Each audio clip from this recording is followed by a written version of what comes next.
जब हम गुरुजन के और संत जन के शरण में जाते हैं तो वे क्या समझा रहे हैं वहाँ ध्यान लगाकर शिष्य भाव से सुनते नहीं हैं।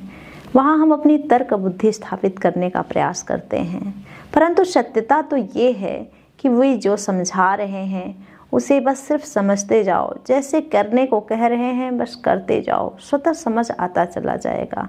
लेकिन हम हमेशा तर्क की बुद्धि से चलते हैं। एक बार एक व्यक्ति अपने गुरुजी के पास गया।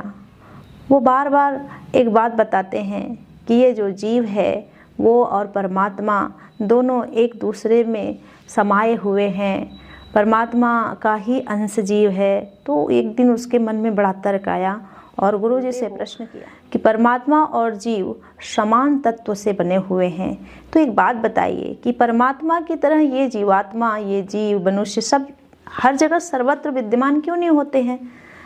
तो गुरुदेव ने कहा कि बच्चा एक काम करो, एक लोटा जल लेके आओ गंगा जी में से।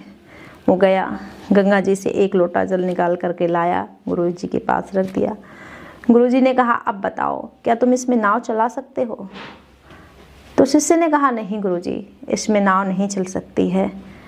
गुरुजी ने कहा कि ये जल कहाँ से लाए हो? बोले गंगा जी में से। तो क्या गंगा जी में नाव चलती है? बोले हाँ चलती है। क्यों चलती है? क्योंकि वहाँ अथाह जल है। अच्छा, पर जल वही है, पर इसमें नाव नहीं चल सकती।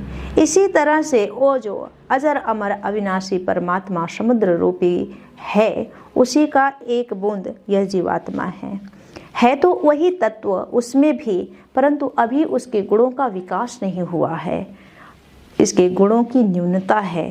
परंतु वो जो परमात्मा है अनंत गुणों वाला है, इसलिए भेद है होकर के वही, लेकिन उसके जैसा नहीं है। अभी अपने गुणों का विकास करना अनिवार्य है।